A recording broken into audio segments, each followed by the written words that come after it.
Big Andi Purewal for Boxing Social in association with Betfred. Take 3 with Nick Webb now over Zoom.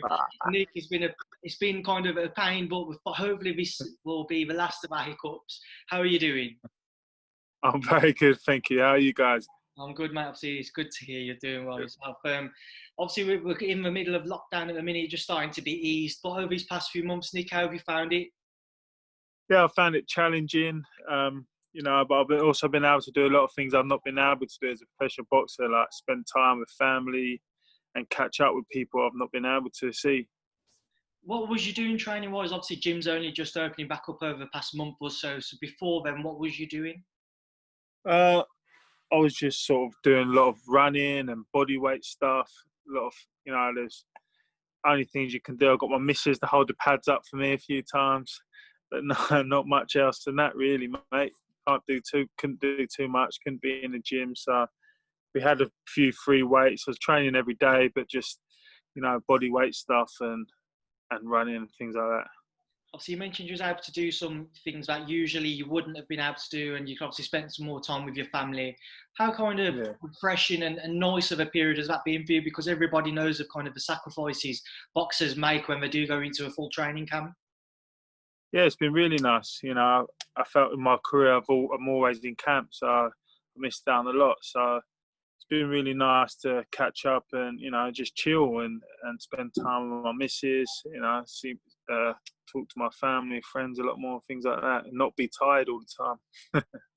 You've obviously, you at the back end of last year, you had your success in the Ultimate Boxer tournament. Since then, you hadn't fought. What kind of, before lockdown, I should say, how did you see this year playing out for yourself? Yeah, obviously, winning that sort of put me right back in the mix, and I was looking at a big fight to come back with. Yeah, it's obviously delayed a lot of things, but yeah, I'm still hopeful and still should get a big fight sort of September, October time. We'll see. Well, when you do, just take me back to kind of that Ultimate Boxer tournament. When you reflect on it, what's your overall thoughts on kind of a setup and having to adjust between smaller rounds and small round bouts rather? Yeah, I really enjoyed the tournament. And training for it, everything was more like sprints and fast stuff and quick recovery. But the actual tournament, I think the setup was really good. It's very exciting because I've been to previous ones to watch, as a boxing fan, and to watch it, it's very entertaining. So I thought, when they called me up to be in the heavyweight ones, I thought, I'll have some of that. And and I won it. So brilliant. What's the pressure like in a kind of tournament scenario like that? I can imagine, when you fought Dave Allen, for example, there was pressure on that night, but then in that, it's a knockout tournament, so it's a different type of pressure. How did that night compare to previous evenings in your career? Well, to be honest, I was coming off a bad loss in my career, hadn't fought for a year, so pressure was on me. So it was a defining moment for me, really. It was one of them moments it's gonna make me, or I'm gonna have to call it a day, really. But yeah, so I stepped in and I won the first fight. I was very rusty the first one. After I won that, I sort of nerves settled down a bit, and I got into the next one. And what you got to do, you got to really recuperate in between the fights, and that's the tough bit with the nerves and everything like that. You got to keep it at bay and just stick in your own mind, put some music on, and chill out between the fights, and not worry about all what's going on. And I think we did really well in what we did, and we just got it right on the night. It all came together. Obviously, you haven't fought since your success in the tournament there. You mentioned that you're looking at maybe September, October time to get back out. Have you had any discussions with your management team, with potential opponents? Have you looked at certain names or? Not really. I got offered some, silly 2-week notice fights, which was with no money, which was no good really. Like our lockdown, a lot of us struggling to train properly, so wasn't ever going to take something like that. So I'm waiting for my teams, to come up with something. But in the meantime, I've got to get myself prepared and ready. And yeah, I'm in camp at the moment and just training hard and be ready for September. Is there anyone in particular who you'd like to face? I know you've said you'd love to face Dave Allen again. Would you like maybe even a Kamil Sokolowski rematch just to right that wrong? Yeah, I would love to right my wrongs. So yeah, they're sort of fights we'd be looking at and trying to get. Um, you know, obviously we've got to look at what we can fight for. I should be in line to fight for a title, something like that. So, one of them opponents and the right title would be brilliant. It's what we're looking to do. How hard is it to get the right opportunity without kind of either a title or a big promoter behind yourself? Yeah, it's very difficult. I struggled in most of my career with that. I think I went.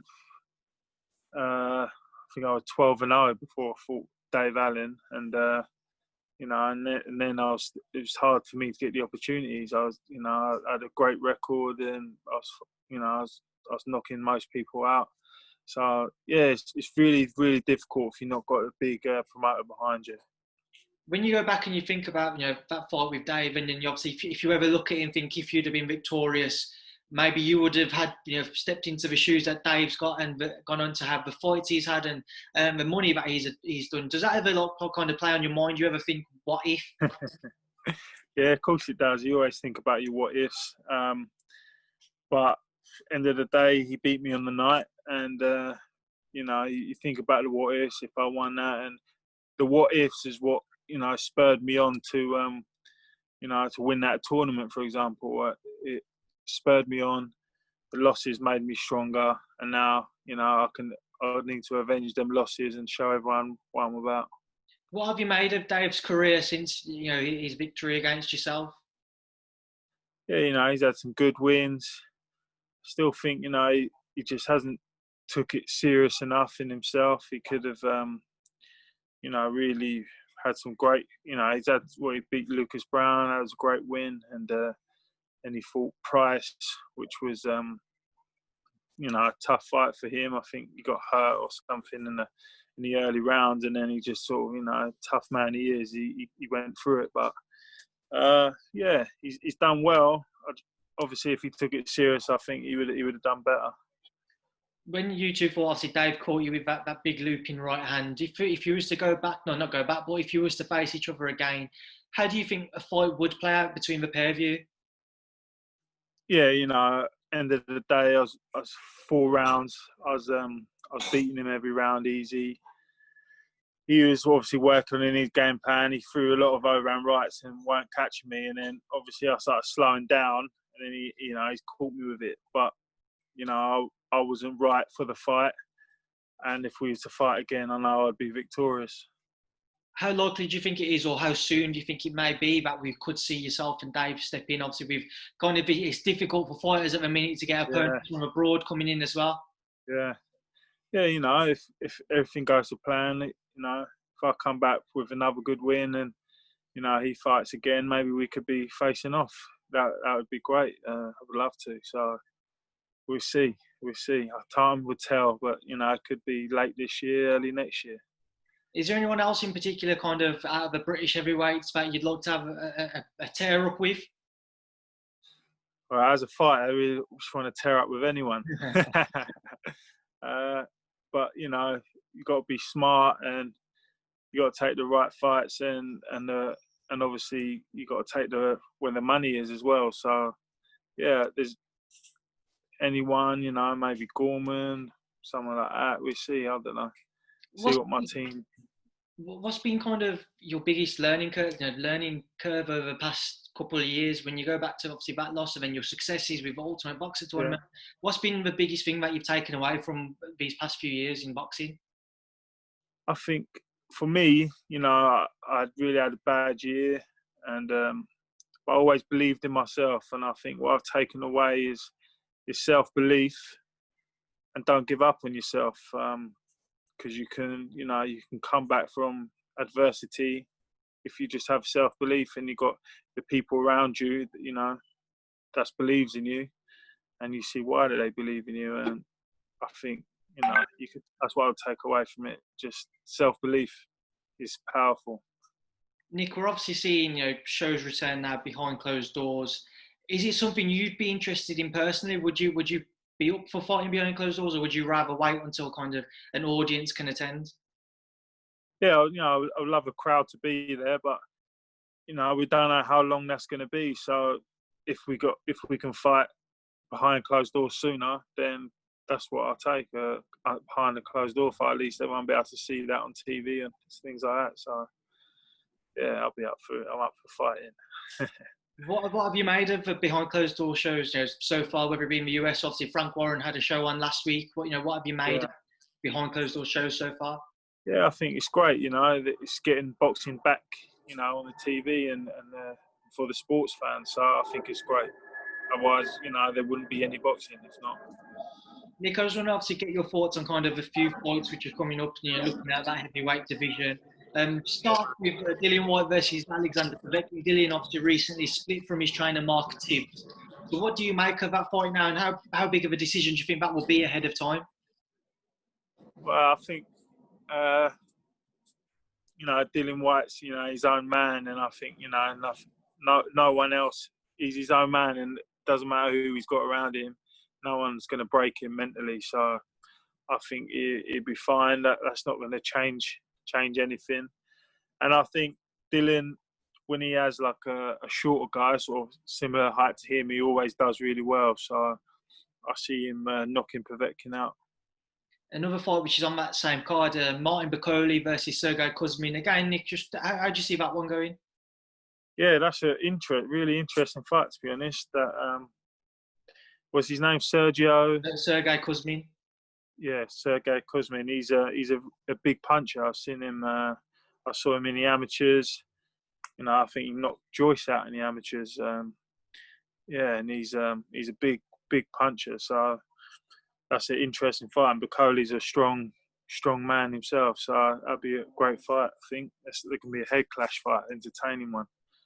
And something which I wanted to get your thoughts on as well, Nick. There's a lot of talk about at the minute about kind of performance-enhancing drugs, and that's been in boxing for over the last couple of years. It's probably just over a week or so ago now, Jarrell Miller failed another test. What was your reaction to it? I just thought, what a silly boy, you know what I mean?